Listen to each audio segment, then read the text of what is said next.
You know what time it is. What's up, beer people? If you heard it on the hashtag beer time, it's true. It must be true. It's true. It is fact. Please, won't you name one of your beers Cart Horse? And just do something terrible. Just brew a shit beer. Yeah. Your finger in there every now and again. Stir it with a sock. Every show, it feels like my first show. Every show is a new adventure. Did I make sense there? I think I did. I love them all. Hello, you beautiful people. Welcome to another episode of Hashtag Beer Time, the show where we talk to interesting people from around the world, the craft beer scene. Our guests today are Bruce and Karen from Stellies Brewing Co., located in Stellies, believe it or not. That's short for Stellenbosch, and it's a university town where yours truly attended. And it's about time that Stellenbosch had a decent brewery. So we were super happy to have them on the show. It's been a long time that we've tried to get them on the show. They've just been so busy winning awards, doing things left, right, center, traveling around the country. So it was great to finally get them into the studio. We chatted about how their discovery of craft beer came to be and their journey through USA and trying different beers in the States. So it was great to sit down, chat to them, see where they came from, hear their story, and obviously try some of their beers. So it's a really cool show, and I hope you enjoy it. Cheers. What a great time it is for South Africa. I'm feeling the vibe. I'm feeling the love. Sure, let's hope there are good things to come for South Africa and our new presidents. I'm certainly optimistic. My sister had a selfie yesterday on the promenade, so it seems like he's off to a good start. And speaking of people making a difference in this country, we've got some other people making a great difference in the beer community. They're probably one of the most loved couples in the craft beer scene. No, I'm not talking about Sean and Greg from Banana Jam. I'm talking about the lovely folks from Stellies Brewing Company. Bruce and Karen, welcome to the show. How's it? Thanks for having us. I'm going to ask you to just pull your mic a little bit closer. Gotcha. Can you hear me now? That's perfect. You guys sound terrific. And as we've started the show, we've had a wonderful guest just arrive. She's more than welcome to come inside. Lucy, please come inside. This is unprecedented. Welcome. Ladies and gentlemen, it's not every day that you have the princess of beer walk into the studio. Hello, Lucy. Hi. There we go. Happy Tuesday to you. Happy Tuesday. I'm flying visit. I'm just leaving this and leaving. No worries. We can talk about that. You're dropping off beers for the Beer World Cup. That is correct. The World Beer Cup. The World Beer Cup. Okay, well, we'll definitely chat about that. But you wouldn't let me leave it. No, nor should you. Very, no. very, very important delivery. Oh, yes. Cool. Sorry to interrupt, folks. No, get back to the it's show. a pleasure. Thank you. Ladies and gentlemen, okay, let's talk about back to Stellies. Now, guys, customary on the show to crack open a beer. What are we drinking? What's the first beer? Well, it's not really a beer, hey? It's a near beer. Okay. And only because it's kind of an experimental thing I want to do in our tap room. We've been serving a shandy, but it's just for me not up to par because we're using a commercial lemonade. So I wanted to create something with a natural product. So this is the outcome, and I just wanted to get your feedback. And so this is not available commercially, and no. It's a first for Hashtag Beer Time. Okay. I am actually very honoured. Thank you very much. Bruce, you're keeping very quiet there in the corner. I'm coming to you with lots of questions. I'm just thirsty. Well, let's hope the chit-chats and the drinky-drink flows off this. Okay.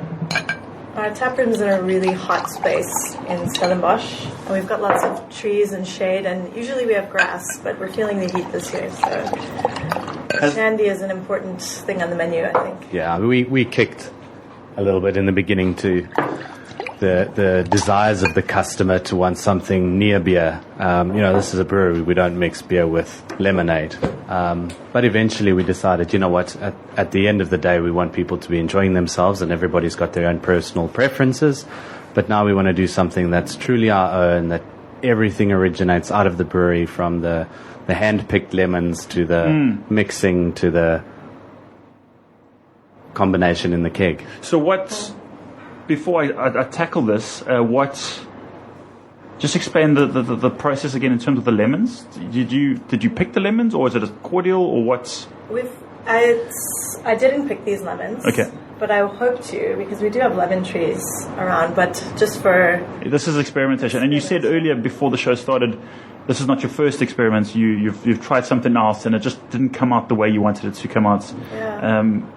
So do you feel that we're getting there?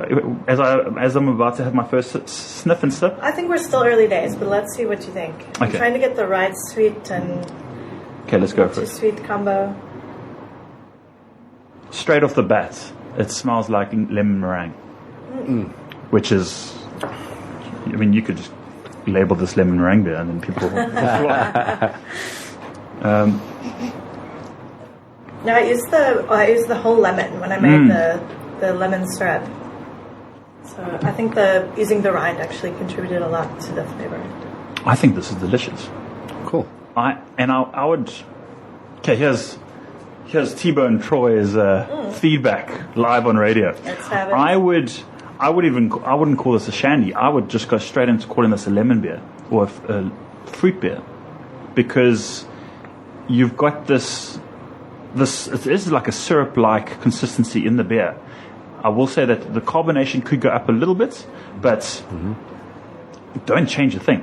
Okay. Don't change a thing in terms of recipe, because this is, and I'm seeing a trend now in terms of fruit beers hitting the market, and there's a trend for either fruity or low-calorie or light beers, which I think South Africa's starting to discover as their own identity in terms of what South Africa is known for in the beer markets. So if you guys can continue making a lemon pie beer, or I'm just thinking of the States, they got the key lime, they got the pumpkin pie, they got all the different pies.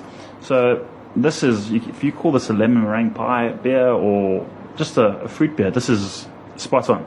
Cool. Excellent. What do you think about the little pulp in there? Does that throw you off, or is No, that make not it at all. better? Okay. Not at all. And again, on my second sip, this is more towards a fruit beer than it is towards what do you call it? mix of shandy. A mix of Yeah. shandy, yeah. No, guys, spot on. Wonderful. I'm glad this is a first for Hashtag Beer Time. Woohoo. So for the people listening, this is good. This is really good. I think, yeah, and I'm already seeing with your labels, I can see like lemons and little people dancing in the lemon field and squashing lemons. Anyway, that's just me. Excellent. Yeah. No, cool guys. I'm very excited about this. Well, are you guys going to go make a few more batches now? Yeah, definitely. I think that would be the next step. This was kind of the pot on the stove experimental batch. And, it really does come down to grabbing a syringe, putting a milliliter to a 330 to putting 2 milliliters, to really just finding what that balance would be. And, to make an inspirational beer for inspired moments on the lawn out at Stelly's Taproom. Yeah, no, I think this is... So we won't put it in a bottle as yet. We'll still have to put a few more aging tests to see what actually happens between the contribution of the fruit to the beer over time. You guys have a wonderful setup. I mean, it's essentially a beer destination, but it's also a great place to test batches like this. I mean, I'd imagine it is the number one spot to drink Stelly's beer. I mean... I wouldn't argue with that. Yeah.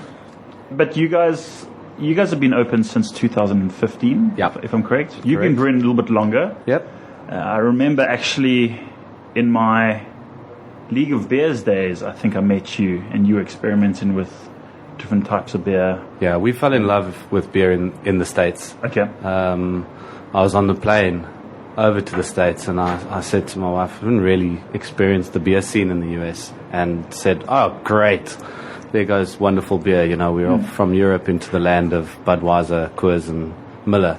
And reality was when we landed, we just saw this massive world of beer, and then just serendipity had us brewing in a basement in Minnesota. Awesome. And that's what I call my first brew, even though I was pretty much a novice assistant at the time. What were you doing at the time? We were taking a little bit of time off from corporate to find out what we wanted to do, and we basically traveled through Europe, just discovering food and wine more so than beer. But we just realized that the food was okay. The food was good in Europe, but it wasn't anything more crazy than South Africa. The wine was good, but Stellenbosch wine is pretty good. Yeah. But the beer just blew us away. And we felt that, wow, I come from this beer nation called South Africa, but our eyes are really still very, very closed. Sure. And I'd been living overseas for a while, and when we discovered that, we said, we got to come back and do that in South Africa.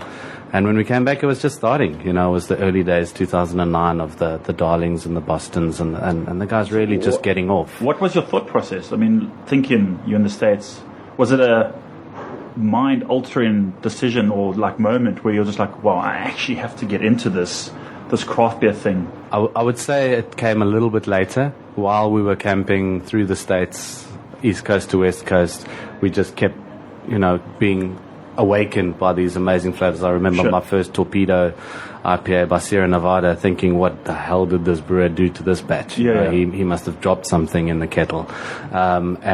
And then I just wanted more of it, and wanted more of it, and more hops and more hops and more flavor. So we just kept getting excited about it, and it was only back in South Africa. We hadn't even moved back to South Africa. We came back for the 2010 World Cup. Yeah. And my grandfather's 90th birthday. I think most of the people, I was also overseas, most people came back for 2010. I mean, euphoric experience. Yeah. And, Karen just said to me one day while continuing our camping through the Overberg, actually, she said, I know what we should do.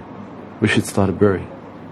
And there's only one place we should do it, where we got married in Stellenbosch. So, obviously, Karen's originally from the States. Full credit. So, I thought she was a little bit crazy. Yeah. I hadn't brewed that many batches. But that's when, probably about the time when I met you, when I was just, reading every book available, watching every YouTube channel. Being engulfed by the subject matter, Absolutely.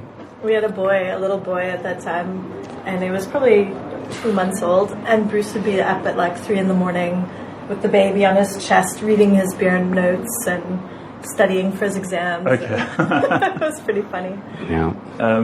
I think a lot's changed since then. I mean, do you think, again, the show is great about going off on tangents, but I was having a chat to another person the other day about where we were 10 years ago. And the people now that are entering the craft beer movements, or beer fans, anyone really, I suppose when we started, there was some stuff that we got from the States, but now they're starting to get, there's so much in terms of resources for joining any craft beer sphere. I suppose the wealth of knowledge still comes from the States. Do you guys still get inspired by the States? Do you still visit? Do you still try and emulate anything from there? I'd say yes. Definitely. They're still pushing the boundaries. They're still bringing out new styles.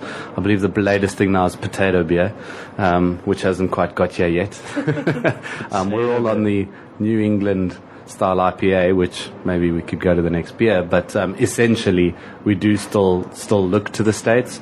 But I do think you're right.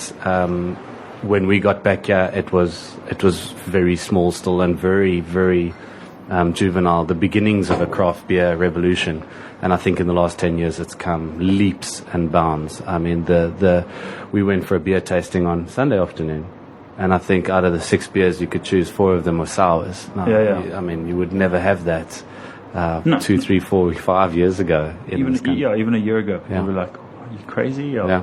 No, it's good to see that the gap between us and the States is so close now. So obviously with the internet, you've got the distance between people experimenting with beers in the States to here is just so close now. I haven't heard of a potato beer, so that's going to be interesting to see which homebrewer comes up. We're headed out in June, so We'll Okay. hopefully learn a little bit more about it and try a few and see what happens. I've heard of a pumpkin beer. I haven't heard of a potato beer, but that's interesting. So Maybe homebrewers it's just Idaho. Potato state. lots of taters. Right, let's crack open another beer. This is also a new beer. Yeah, There's launched last week. There's not even a label on it. So Nope. tell us what it is.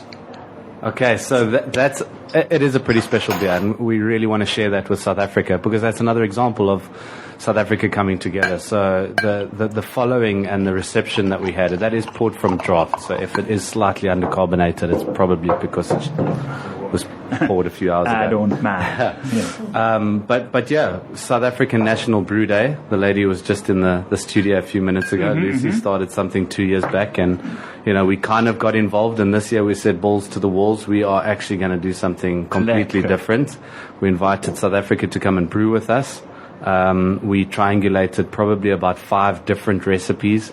We had involvement from a brewer in the States who great. has his base New England style IPA recipe, and we then tweaked it for South African palates and South African ingredients.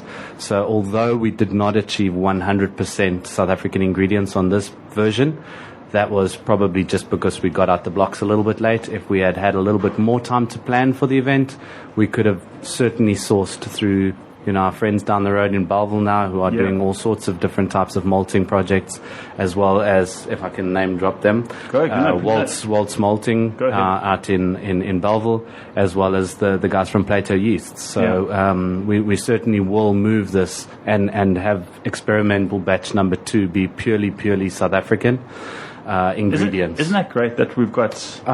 It's amazing. Again, I was talking about resources, but now for the brewers, you've got an option and a choice in terms of raw ingredients. I think the game is changing drastically, and I think it's just a great time to be involved in beer. Cool. So this is the Shebeen Queen, The Shebeen Queen. made predominantly with the African Queen hops. Okay. Lots of African Queen at Knockout, lots of African Queen in a hop stand, and then double dry hopped during the fermentation, so that biotransformation of the hops during fermentation. And then a little secret that we've held back is the 3rd dry hop. So being a commercial brewery, Can we talk about it? We wanted to make sure. It's just us. Well, actually, it's just the secret that we haven't done it yet. Okay. So the recipe is not complete. It's 90% done, and we thought let's launch it to a small audience, including #BeerTime, to get your opinion on it. We took it to the Helderberg Craft Beer Festival on Saturday, and we launched it in our taproom on Friday. And our feeling is we still need to go ahead with that 3rd dry hop. Just for a little bit of more aroma on the nose. But we're really happy with the flavors that we got out of the biotransformation hops. We just saw the cost per mil rising, and a nipper sometimes is just a labor of love. It's not a commercially viable product, especially if you're using imported hops. So we used purely local hops in it, made it more affordable. We tested it without the 3rd dry hop, and wanted to get your feedback. I think it's a great beer. I think it's delicious. It's tasty. I'm getting a lot of like a melon soft fruit.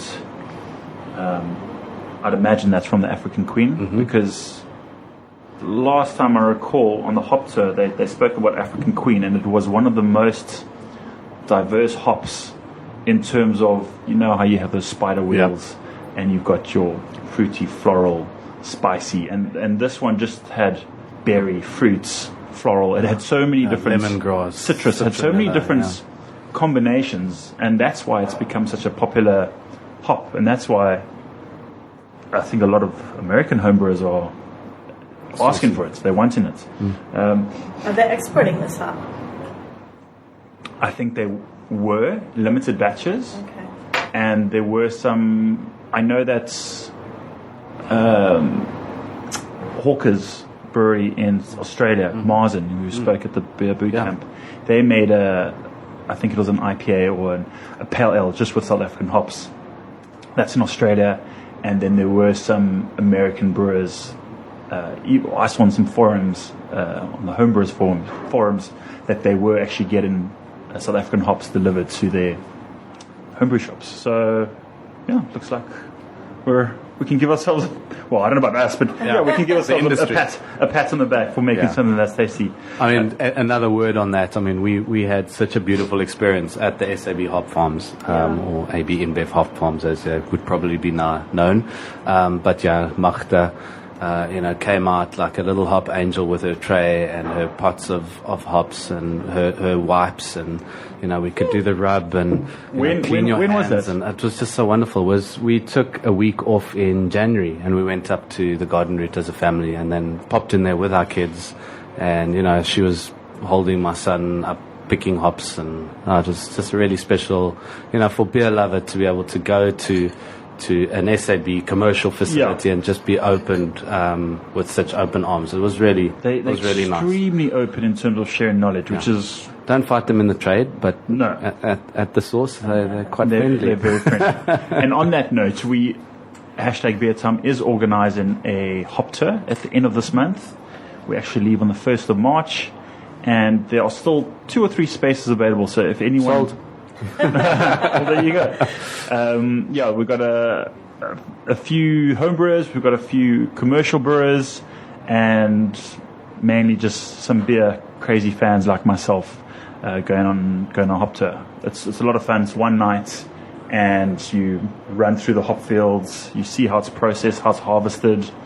You learn about the history about SAB and what they're doing to cultivate it and grow it and experiment. I mean, it's mind-boggling to think how many different strains that they have there in terms of hop strains. And I mean, every year you come out of the factory and there's just those little lupulin oils that are just stuck to your hair on your arm, and it's like a new cologne. Every year I threaten to start my line of cologne, T-Bones hop oil. But I sober up and I think, no, maybe not. But so anyone listening, anyone in the studio who wants to join, just let me know. Don't pick me. It's a lot of fun. And then we obviously we spend the night and we have a braai, and it's all good. Lots of fun. Back to the beer. Some feedback. Yes, I agree with the third late hopping. One thing I do see a lot, I don't know, I think from the American New England IPAs, it's a lot more cloudier in terms of, it's almost like a milky cloudiness. And I think they actually add like some sort of flour, which I'm not a big fan of, but again, that maybe there's a certain process in terms of how it's done or why it's done. I'm not too clued up on that. And another thing that I find with New England IPAs is that you almost struggle to find the bitterness. It's almost like they remove all that bitter in hop, and they just pick it up from the start of the boil and they move it to the end of the boil. And then so when you first taste that New England IPA, it's like fruity, it's hoppy on the nose, and then yes, there's the bitterness right at the end, and then it disappears. So that's my feedback. That's awesome feedback. Yeah. And I would say those are 2 things that we would look at, I don't know, changing. The one thing I did notice, BJCP references hazy, definitely hazy, but not milky, not yeasty, not creamy. I wonder why. But there are definitely commercial examples of very milky. Even the Copenhagen is much more milky than hazy, whereas this one we try to keep the haze, but we didn't achieve. I think your haze is good for that. So that's and that haze is just from your dry hopping or your secondary lets. Absolutely. Yeah. No, guys. Well.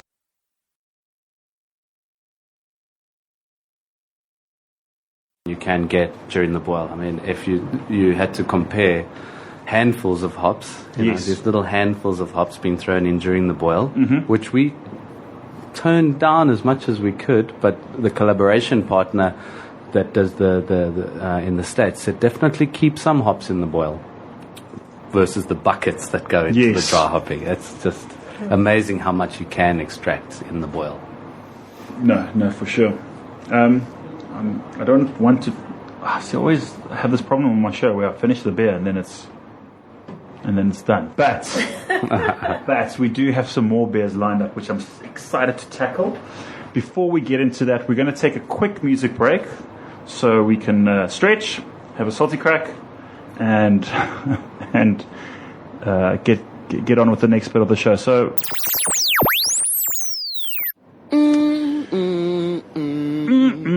Indeed. Welcome back. A quick music break, a quick snack break, a quick water break. Welcome back. Suresh Vibe Radio. You listen to Hashtag Beer Time with me, Tibo and Troy. We've got the wonderful couple from Stellies Brewing Co. Do people sometimes say Stellenbosch Brewing Co. or Stellies Brewing Co.? Does it matter to you guys? Doesn't matter to us. No. I think that's what it's about, right? We are Stellenbosch Brewing Company. Yeah. But Yeah. affectionately known as Stellies. Did you get a lot of support from the students? I mean, that's my old stomping ground. You guys weren't there when I was there, which a little bit unhappy about. Yeah. Sorry about that. Yeah, no, we definitely do have a lot of love from the students. We're a little bit out of town, so students, get in those buses, get in those Ubers, Yes. and get out to Stellenbosch Brewing Company at Klein Justenburg Farm. But no, we definitely do get a lot of love in the pubs and clubs and places around Stellenbosch, which is surprising to me. Craft beer, as we know, is slightly more premium Yeah. in terms of pricing, but the students definitely do show that we don't always want to drink what our dad drank anymore. In my day, it was my dad drank that brand, so I'll drink that brand. And I think the individuality is out there. People want to be seen to be trying new things and moving to more flavorful, more exciting beer options.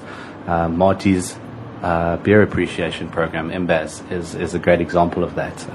At the Courtyard Cafe, they definitely have great beer appreciation events where they really try to bring students craft beer at student prices. Yes. That was another association that wasn't around when I was there. We had the Wine Appreciation. We had the Wine Appreciation Society. That's where I learned to drink with my pinky up and sipping a glass of Shannon. Did you spit? No, they told us to. Sure. All I remember is the first glass of wine. It gets pretty hazy after those wine appreciation courses. Right, moving swiftly along to the next award-winning beer, and this beer has a little spot in my heart. It's called the Hoenderhok, and maybe you can just break it down for the listeners. What is a bock beer, and why did you call it the Hoenderhok? Okay. Besides it's rolling off the tongue. All right, so the Hoenderhok Bock. It was launched at the Stellenbosch Craft Beer Festival in, was that 2015? Yeah, it was Rugby World Cup time. It was a little bit of a shout out to the Boks. We were at the beer festival. The Boks were playing against Wales in the semi-final. Farid Dupree broke around the back of the scrum, scored the winning try, got us into the final. It was downhill from there, but we did make it to the final. That was a great move. Do you remember that move? Amazing. And everybody just, as soon as that happened, we said, we are now pouring the Bock. And so that move is known as the Hoenderhok. Okay, that's it. Farid, remember that? Yeah. Yeah, so, and from that moment, it was intended to be a seasonal beer that we have at the October Stellenbosch Craft Beer Festival. It's brewed in the style of a Maibock, which is in the month of May in Germany is when they brew it, or when it's springtime. So it's a little bit of a beer that shouts out to what winter we had. It's not a strong, dark, deep, rich, overly alcoholic bock. It's the one where you're actually allowed to play a little bit with the hops, get a bit of spiciness, and in South Africa that would be in the springtime. So the spring bock, the Hoenderhok bock, comes from the fact that way back in 2013-14, actually 2012, we approached the landlord of our current premises, Klein Justenburg Farm. Okay. And said to him, Wim, we're gonna make a brewery, yeah, eh? Good idea? Yeah. Goeie idea. Yeah. Let's do it. Mooi man. And took us a few years, a lot of dragging of feet, and does this oak really know how to make beer? Is he going to be successful to our farm? Sure. And eventually showed him the photos. We've committed on the equipment. The equipment is on the water at Wim. are you going to start building us a building? And yeah, the intention was there, the lease was signed, the license had been obtained, the liquor license, everything was in place, but the building hadn't quite started yet. And Karen and I went up onto Signal Hill. You know, you can Google where your container is on which ship, and we went up there. Okay, it was late, so we had to go home and then come back the next day. Sure. But we saw the ship come in, as you do, you know, watching your ship come in with your new future, your new destiny, that your life Your that new you've baby, chosen the to stalk, to bringing follow. the baby, yeah. And took the photo of the ship to the landlord and said, Mr. Meiberg, nou wat nou oom? Waar gaan ons hierdie goed sit? Yeah. So basically he said to me, well, the building's not ready, maar gaan daar sit agter in die hoenderhok. So basically we went to, the intention was to store the brew house and the equipment in the chicken shed until the building was ready. Nice. So did you actually start brewing in a little bit in the hoenderhok? Yeah, so that's a story in itself. We basically just watched how contractors take their time in building a building. And we just saw May, June, July, and we just said, listen, if we are actually going to hit this season, we're not going to make beer in our new facility for seasons. So we said, Boilermaker, chiller man, come in. We installed the chilling, we installed the heat, and we actually started brewing in the hoenderhok. So I must say no chickens were harmed in the making of the beer. It was actually being used at the time for biltong and firewood storage. So you didn't make a chicken beer? No, we didn't. Have you heard of the chicken beer? Chicken beer? No. Where they actually, I'm not lying. I mean, we were talking earlier about a potato beer, but they used to get a chicken, you know, a dead plucked chicken, put the whole thing in the boiler, and that would, I think the reasoning for that was because of the oils, or it would coagulate a lot of the proteins. It would contribute in a certain way to the brewing process.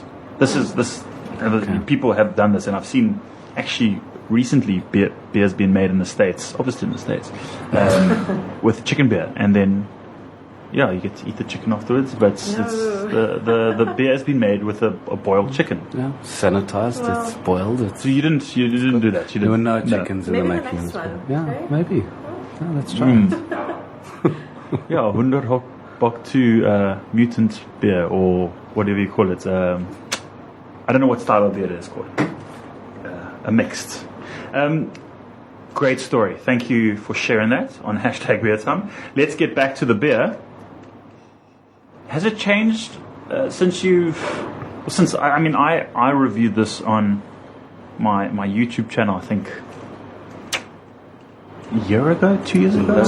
Longer? 2+. I mean, it's been out there. People have been watching that. Yeah.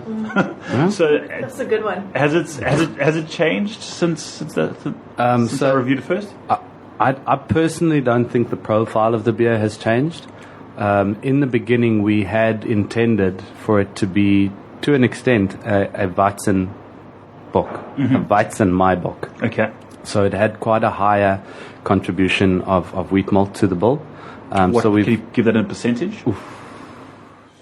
10%? No more, like 30%. Okay. And we've dialed that right back down to 50 over 250, so 20%. So, okay.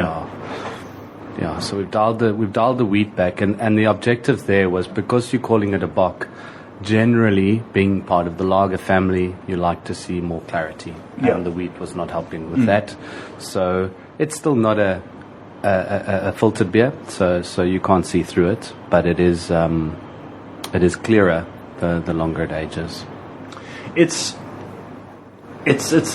I'm just thinking now, and it's almost very closely related to an amber ale in taste. Well, I find, because it does have that amber, that sweetness coming through.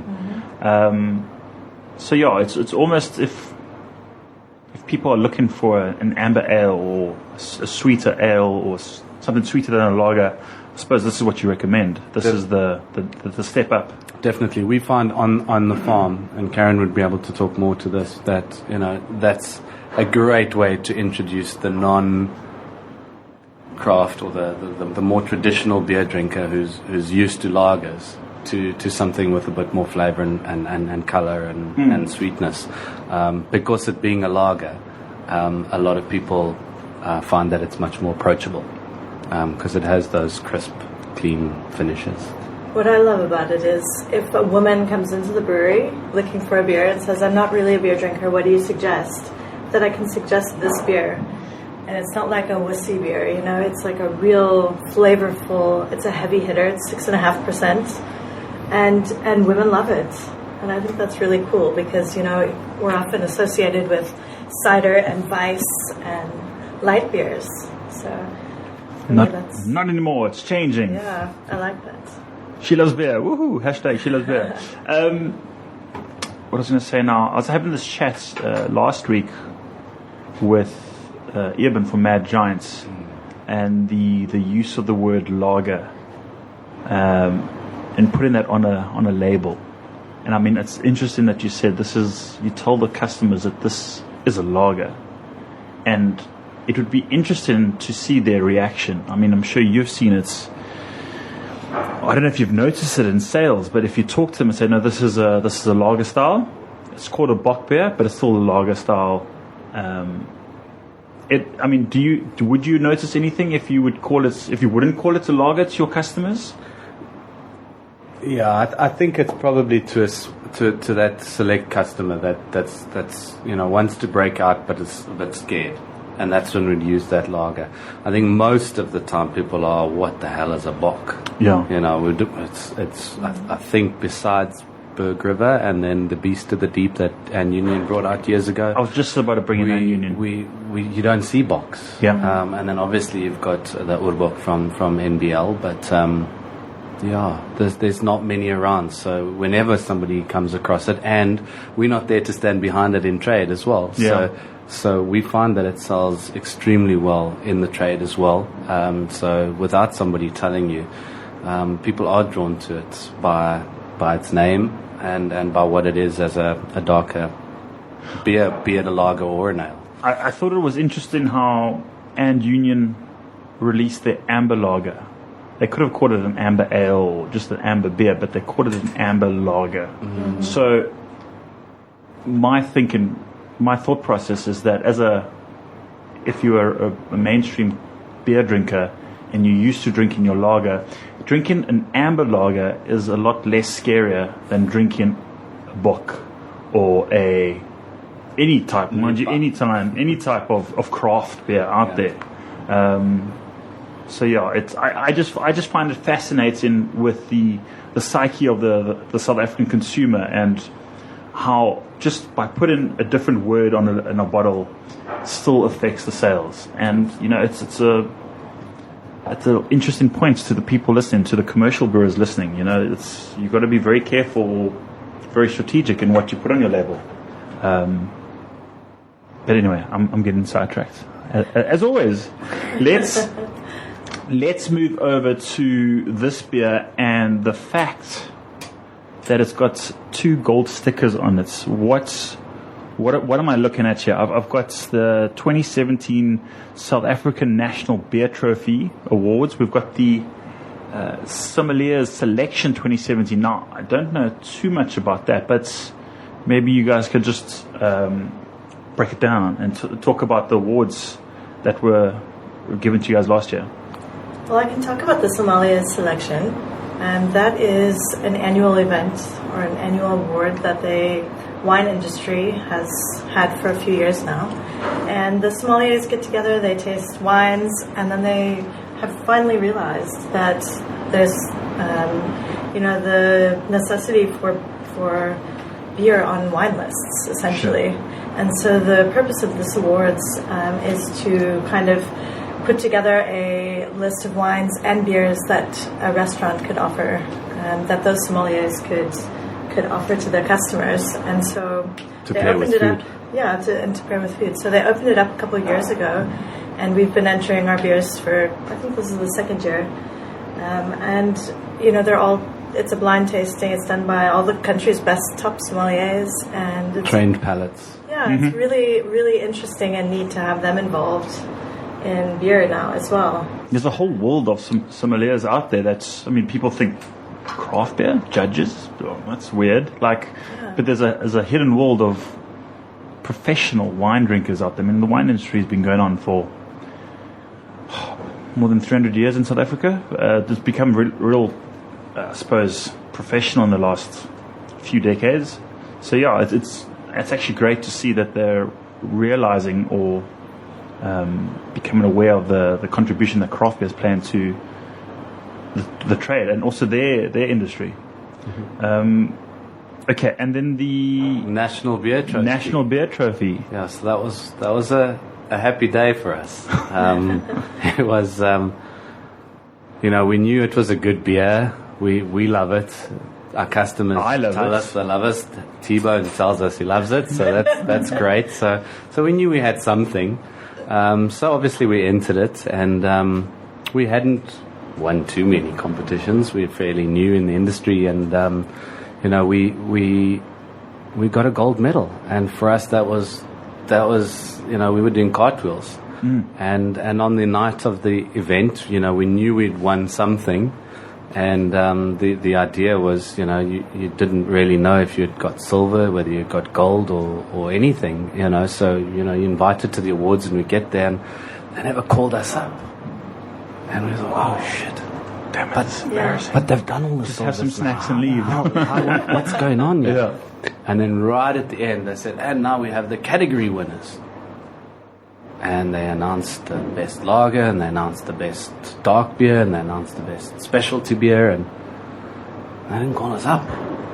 We're looking at each other, like, wow, were we invited? There's the exits right there. and then it was just, we were absolutely floored when they said, and the reason why we've left this beer for last, it's a gold winner, the Hunderhoek. It also won best in category for the amber category, and it's won the South African National Beer Show Trophy Best Beer of Show. So out of the 200 beers, it was the one that they left to last to stand up amongst some really cool beers. Can I just say that I was one of the judges but it was blind, so don't worry. No, that's an awesome story, and it's nice to see how they made you sweat there at the awards. Yeah. No, but well done, and that must have been like you said, a special night. It's good to see hard work pay off for efforts and put in the sweat and tears, no doubt, into making something. Yeah. So what happened then? I mean, you got a whole bunch of stickers? Got a whole bunch of stickers, stuck them on. The guys at the brewery were happy when they saw the award, and they were less happy when I told them, now we need to stick these stickers on every single bottle that we've got, guys. Yeah. So, we are a small team. It's not like we've got hordes of people, so we also help stick stickers. For me, it was really just that extra, that pat on the back that said, you know what, this beer's already been recognized this year. And it was recognized by people with trained palates, but from the wine industry, and now the beer industry has said, you know what, we agree. So it was really, really, really special for us, and we like to think we were riding the wave, and we enjoyed awesome. it, and we made as much noise about it as we could. It doesn't translate to sales. Because what translates to sales is normally distribution, not press releases and social media noise. So we've still got a long way to go to make sure that the product travels well, that it stays fresh on the shelves, that our customers understand what craft beer is all about, and how to sell our product in a way that reaches the consumer's hands in a good fashion and at the right price. And that's really the battle that we fight on a day-to-day basis. But it is really, really nice to be acknowledged and recognized for the hard work and the love that we put into the beer. Well, I think it's deserved. So, cheers. Please keep making the Hunderhoek, and don't ever change the name. Well, that's unless funny. it's hashtag beer some Hunderhoek. Then that's good. We can do that. It was intended as a seasonal, and this little cult following in Stellenbosch said, but nog een keer. Yeah, another time. Nog een keer. We've got a bunch of customers that come to the tap room regularly, and their request is, I'll take a pint of Bach, but you have to say the name. Oh, really? Because it comes out something like Hunderhoek Bach. Oh, that's awesome, guys. Let's let's crack open another beer. I feel that we can ride this wave of awards because we've got your final beer that you bought here. Now this has even more stickers on it, so, and it's got a different sticker on it. So I will talk to the people. It has again the Sommeliers Selection 2017 Craft Beer Award, and then it's got 2 stickers from the Cape Town Festival of Beer. It's got the best dark beer and the best on show. So this just shows me that what you guys are doing out there, that little brewery of yours is actually something quite special. Talk to us about that moment when you won these awards. Yeah, I mean, we said it was a special day for the National Beer Trophy, but to be honest, to enter and to be acknowledged for a stout is probably even a bigger surprise to me, but also shows where the beer industry and has come over the last 10 years, let's say, in South Africa. That the best beer on show, the one that got, I guess, the most BJC points and likes. Facebook likes. I think that's how we judge it these days. Was best stout and best amongst really, really strong competition in the dark beer category, and then best beer show. So yeah, two out of 2. So mommy and daddy went wild that night. Mommy and daddy Shirts and my off. mommy and daddy. Yeah. No, but that's great. I mean, I was going to say what possessed you to make such a nice beer, but what were your thinking? What was your thinking? Speak English, Troy. How did you go about making this beer? What was your thought process in terms of what you want to include? What style of beer is it? Maybe that could be a better question, Troy May, that you want to ask your guest. JCP 16A, if I'm not mistaken, the sweet start. Okay. We were at a craft beer festival in the States, Savannah, Georgia. Oh, yeah. With our son, who was 1 year old. That's where Scott Kelly's from. Well, he's from Atlanta, Georgia. And Savannah's on the coast, I recall. Yep. It's right on the Florida border, kind of, eh? And we tasted a beer there, and we were just amazed at how beer could taste like dessert. And we said we want to have a stout in our portfolio. Mm-hmm. We want to have a dark beer. When we serve our tasting tray, we want to see a nice beer that closes the tasting, that's nice and sweet, that could be considered a dessert beer. So we do absolutely believe this is a dessert beer. It's the one you have after dinner. Don't move to brandy and coke when you've had enough of beer. Move to dark beer. And sit by the fire with your mates. Curl up under a blanket next to a fire with someone you love and have a acre start, because it's... Or just on your own. Yeah. Sometimes you don't want to share it. Yeah. In my case, I don't want to share it. I'm definitely picking up that sweetness. Is it a milk sugar or what's... It's a cream stout, so yeah, it has a quite a big contribution at the end of the boil of lactose sugar. I actually don't think it's that too overwhelming. You can definitely pick it up. It's subtle. I think a lot of brewers starting out is that they make a mistake of adding too much of any one special ingredients. They tip the whole jar in or something like that. But this is, I think, I mean, I what do I know? You've got 3 gold stars on this beer, and don't change it. Although, have you carbonated with nitro yet? Mm-hmm. We have. And how did that come out? We actually, at the moment, someone gave us a tip, and we were actually serving all our beers on a nitro CO2 mix, not 70-30, not 70-30, 60-40. Okay. And we found for the ales, particularly, you still get that beautiful cascading head. It doesn't make it too creamy. It still gets a lot of nice carbonation. But we're quite happy with that at the moment. But we did try this one on a 70-30. Just explain to the people what we're talking about, a 60-40? 60-40 would be a 60% CO2 and a 40% nitrogen mix in the cylinder that we use to dispense the beer, to push the beer out the keg. So when you go to a bar and the tap, when you pull the tap open, that's what's coming out. And the beer, the bubbles go down to the bottom of the glass before they go up to the top. So it's something you would remember, when you drink a Guinness or a Kilkenny, even out the can with the widget. So yeah, we have. We didn't find that it did too much more to the beer, even with the special start tap. But we learn as well, so perhaps we should try it again.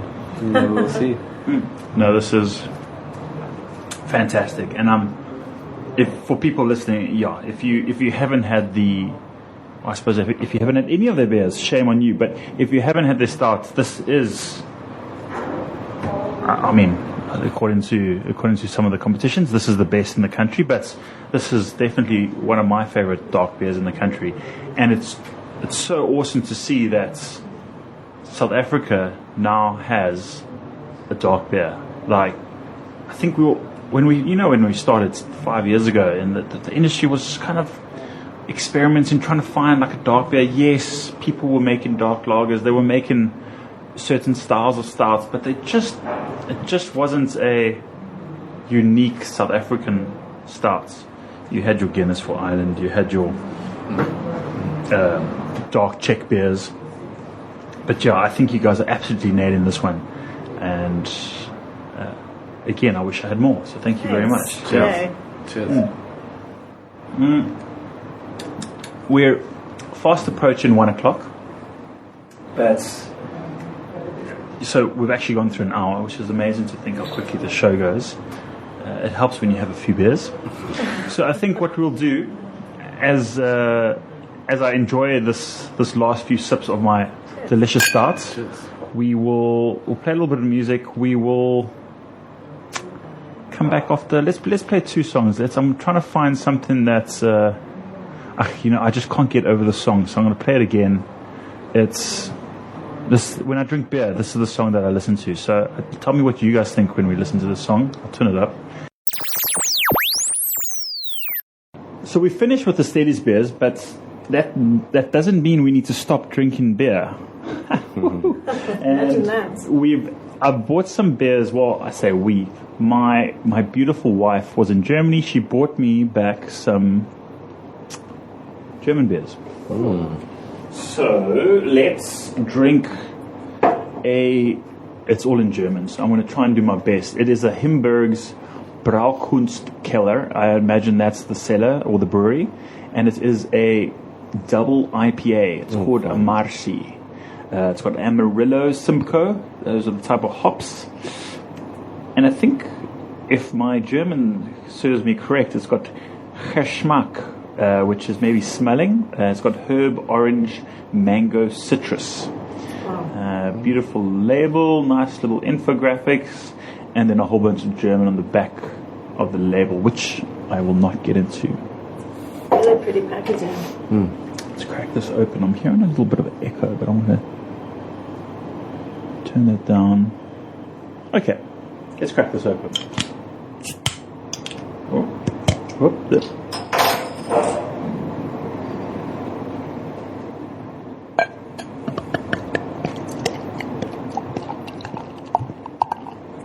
Sounds good on there. Oh la la. Thanks for sharing. Yeah.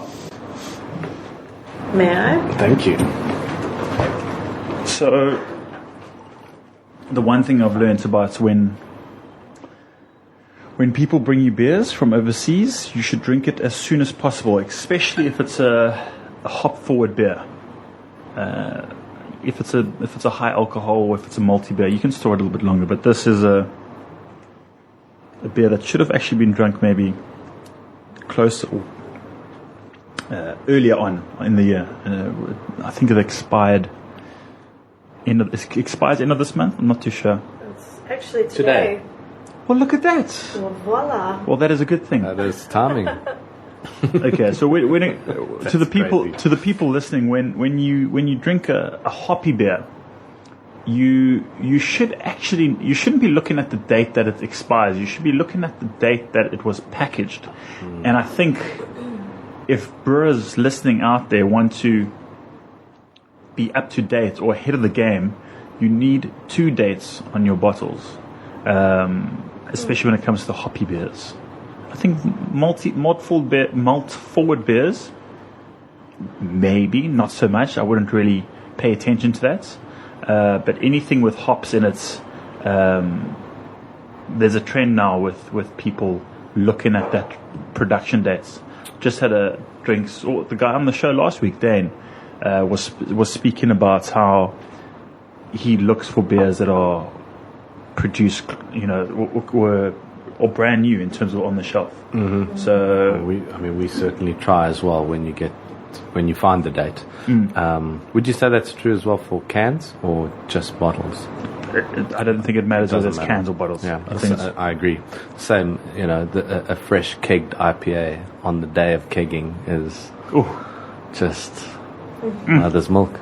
You guys are smiling. Yeah. I'm going to give this a sniff. Definitely got some hop.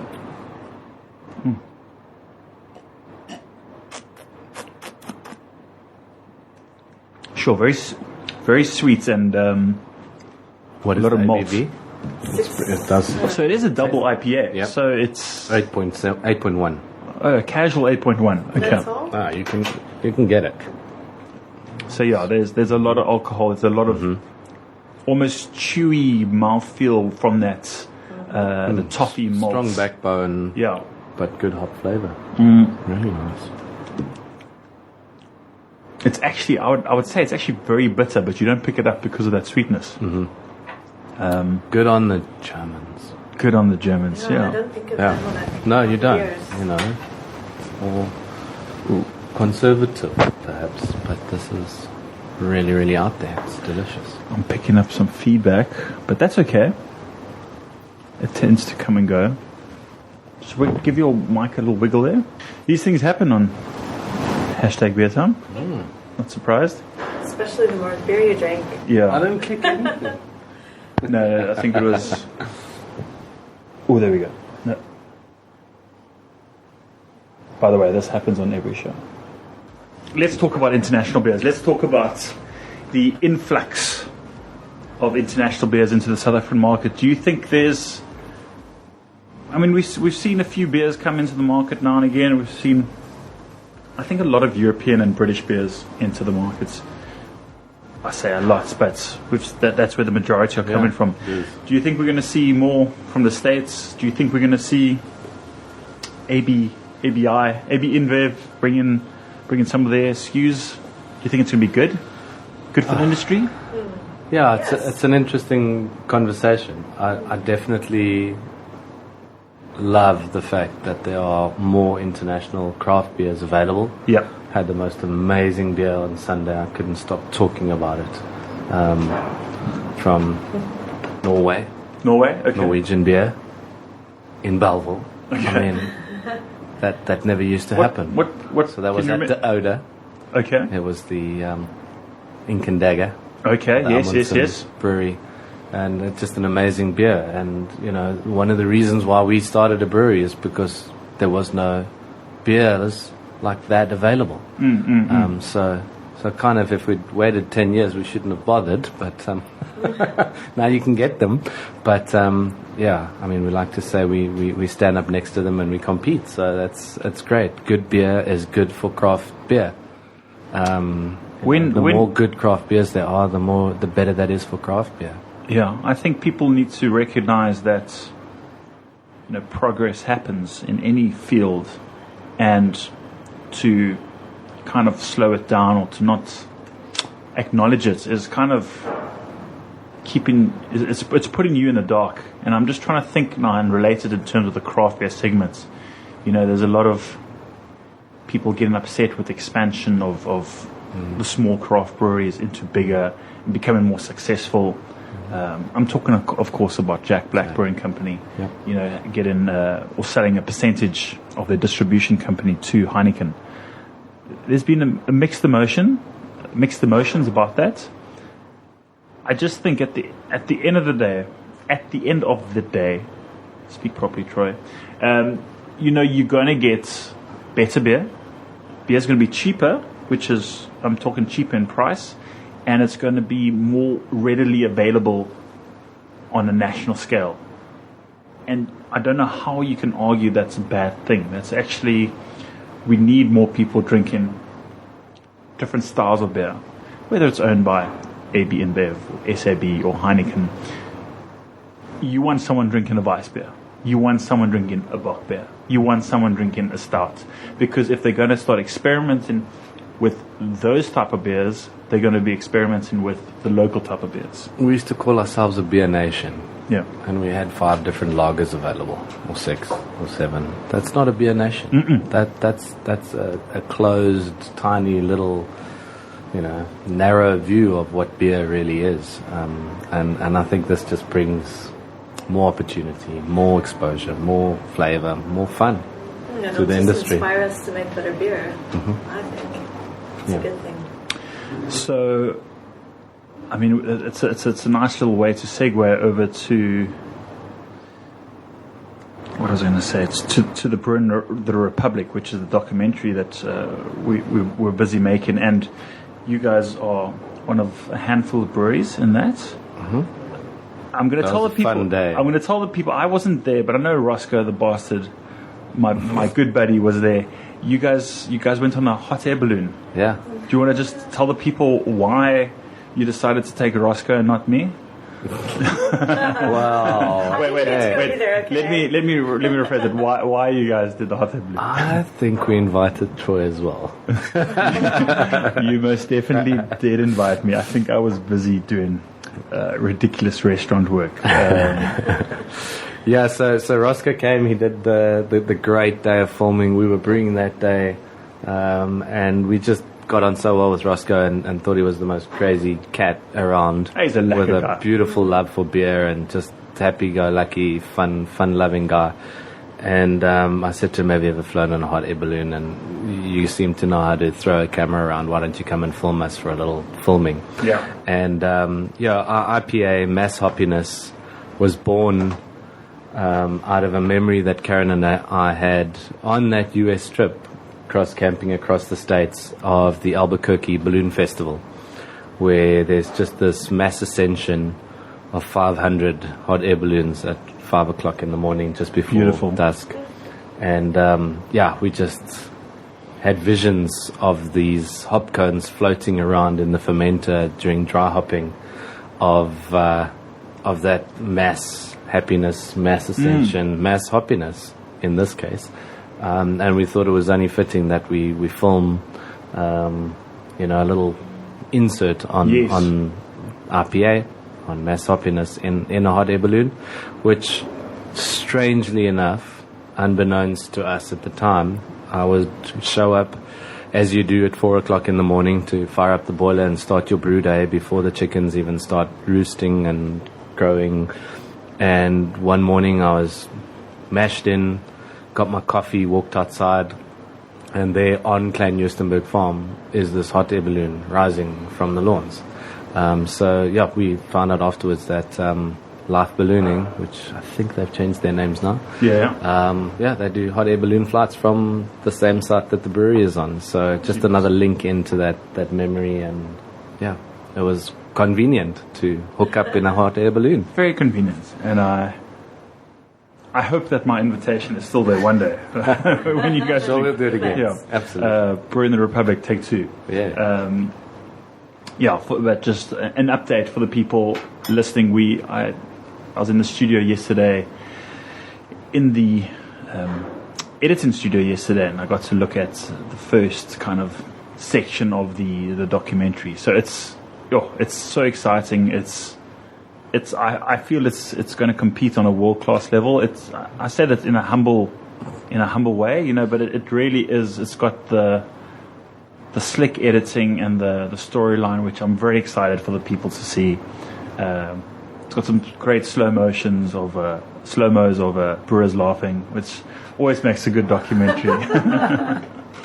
Pouring the beer, it's good. If people haven't seen the trailer, please go check it out on Facebook.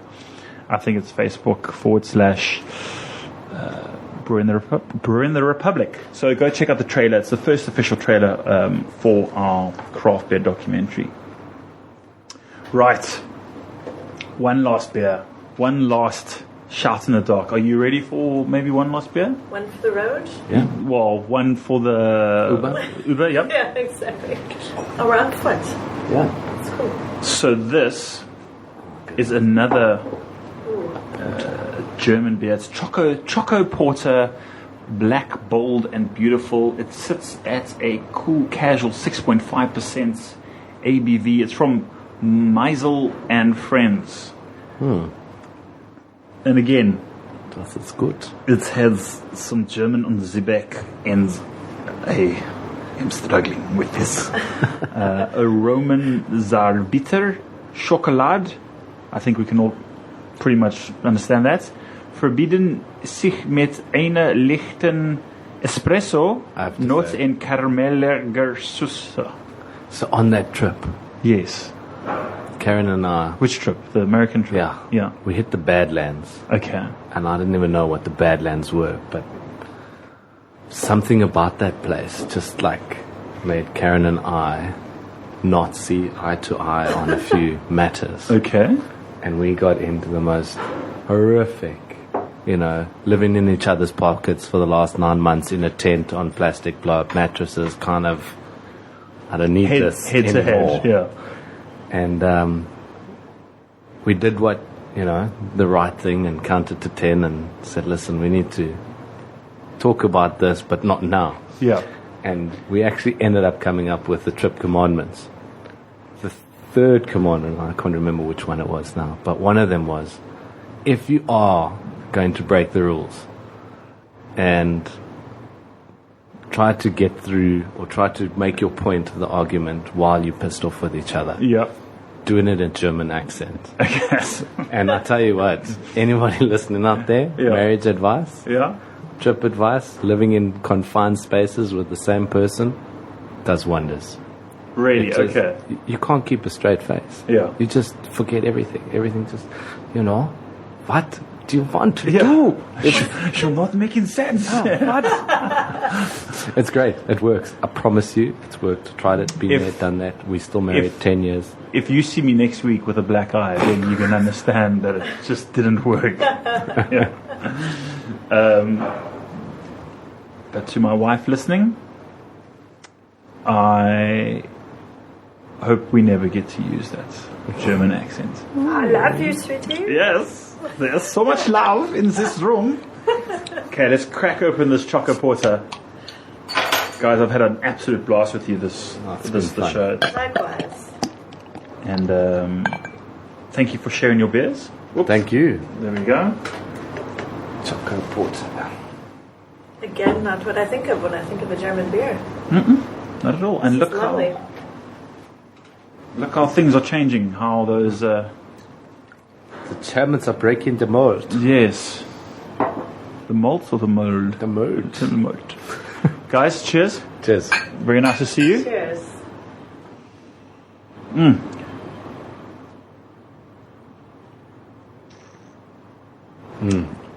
Big malt. Got that nice chocolate syrup. It's it's almost like a very strong ale. It's like I say strong, but it's like a dark, rich, malty Once. caramel. They say there's caramel notes in there, and it's quite light in terms of body. Mind you, we just had a 8.1% beer, so I suppose anything will that's be less in mild alcohol alcohol. is gonna seem less. Oh, This is delicious. It's a yummy beer. We're getting there as an industry. It's exciting to see that. I'm jumping ahead here, but you see something like these labels. They're professionally done. I'd imagine that they're cranking out, a few thousand liters per batch in terms of bottles, if not more. And I mean, when you guys compare yourselves, or maybe not compare yourselves, but compare yourselves to where you started and how you've grown in terms of production, what you're pumping out, your labels are world class. We're getting there as a brewing industry. It's very exciting. We live in a very exciting time now. It's 2018. There's a lot going on. As we said earlier in the show, there's a lot more variety for brewers to choose from. There's a lot more resources that are becoming available. There's the newly formed Craft Beer Association of South Africa, which is going to look after and be a voice for the smaller brewers.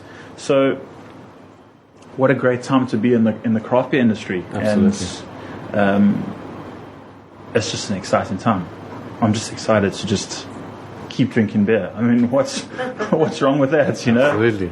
Excited. Yeah. What are you guys excited about in terms of the future? I mean, in terms of the South African craft beer market, and do you have any plans in terms of, you know, potential collaborations with other brewers, international brewers? Can you say? And is there what's on the horizon for Stellies Brewing Company, the Stellenbosch Brewing Company? Yeah, so 2017 was a whirlwind. It really was, and we have to say that we had a wonderful year. We couldn't have asked for a better year, really. We expanded production, which came maybe 1 or 2 months late. We were still scrambling through the season to make sure we could keep beer in kegs, but I think we just managed to do that. But as we get more established with our additional fermentation capacity, I think it's really, really exciting for me personally, because we're going to have some smaller vessels to be able to brew fun and exciting beers into, which we simply just haven't had the time. If you take us, 6 months back, we had 6 beers and 5 fermenters. So it was always playing chess. We know we sell more lager, so you got to brew twice as much lager, but you don't have twice as many fermenters. So it was always playing chess, making sure, if you dedicated too much to one beer, then you would run out of another one. And it would honestly be chasing our tails with our existing portfolio. Now with additional fermentation space, we certainly, and we can see it already, we've brought out our New England style IPA.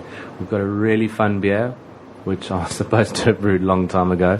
And we're doing that in collaboration with a really fun guy who we met serendipitously through our taproom. His wife was in South Africa. She visited the taproom. They're from Virginia, and I had a Virginia Craft magazine in the brewery, and I took a photo with her. She went back, she showed her hubby. Her hubby's this Cicerone certified, recipe developer brewer. So awesome. We're doing a lot of stuff with him. In fact, he helped us with the New England style IPA as well, Terry Johnson. So we're having good times with him, and we'll bring him out to South Africa, and we'll brew with him, and we'll have some good fun times. And I think let's say at least 3 or 4 new and exciting, interesting beers, at least in the tap room, if not in a bottle. But certainly we'll see where we'll take it from there. Cool beans. I did forget, we were going to talk about the World Cup of Beer. Oh yeah. We did lead into awards and stuff like that, and I think we just kind of cut that out. But maybe talk to people about that. What exactly is the World Cup of Beer? So it was, and I might be completely mistaken here, but my reason for obviously wanting to say that 2018 is the year that we're going to enter the World Cup of Beer is obviously after the year we had last year. Sure. People have noticed our beers. Let's see if they stand up on a global stage as well. But it was actually, I swear, it was driving into, I can't remember if it was Chicago or if it was Syracuse in the States, but driving over this bypass as they have in the States with umpteen lanes, and there was a billboard across the entire highway that said, "Welcome to the World Beer Cup." And I can't remember what year it is, and I can't remember exactly which city it is. It just gives me goosebumps. But I remember looking at that and thinking, maybe one day, Yeah. And my wife would probably be like, no, I see what you're doing here. No, we are not. Turn around. But babe, we said we were going to visit. So we didn't visit it. We didn't visit. But it just put something in my mind that, we come from this nation, this Rugby World Cup, Yes. So, and that's big. So the World Beer Cup must be pretty big too, right? And it is. And, I think when you enter South African National Beer Trophy, although it is the biggest, the most recognized brewing competition, I think, on the African continent, we were the best beer out of 200 beers. I think there's more than 200 IPAs that get judged in the World Beer Cup, and I think over 2,000, maybe 3,000 beers that get entered. So it's big, it's global, it's I would say more. world class, probably more. I know the great American Beer Fest. I remember reading the stats from one year, something close to, I think, 550 IPAs entered, just in just that category. Yeah, no, it's and huge. then you've got I think that was judged according to the old beer judging program, a beer judge certificate program, and it was maybe 72 different styles of beer. So, yeah, I mean that was just the one. Yeah. So, I'd like to go judge there. If we get a nod, then you'll have to have us back. I think you guys will definitely get a nod, and we'll definitely have you back for a round 2. I think this is a good place to kind of wrap it up. We have just gone past half past 1. It's amazing how quickly the show goes. But then again, drinking beer with friends always goes quickly. Hey, good times. Bruce, Karen, thank you very much for joining on the show, and actually, thank you very much for what you guys are doing for craft beer, and for not just, I suppose, not just pushing boundaries, but actually making just beer and actually doing it and doing something. And yes, you're making great beer, and it's great to see recognition and you guys getting awards and all that hard energy and time that goes into something like this. It's, speaking from a personal experience as well, it's good to get that, hey, you're doing a good job, well done. So this is me saying to you guys, you're doing a good job, keep it up. I hope to be drinking lots more Steadies beer. Thank you very much for giving me a little 4-pack there. That is just for T-Bone Troy. I might have to share one with the missus. But guys, thank you very much. Cheers. Thanks for having us. What's in any gangster songs you want to play out? I don't know why we've got a whole list of gangster songs. Something from the 90s. I've got a song lined up here. I think it's gangster. If it's not gangster enough, then we can change it. But to anyone listening, thank you very much for joining us on the show. We'll see you again next week, where we have, I won't say who the guest is, but I actually just need to confirm the guest first. But guys, thank you very much. We will see you next week, same time, same place, and have a good week. See you. Ciao, ciao. Bye.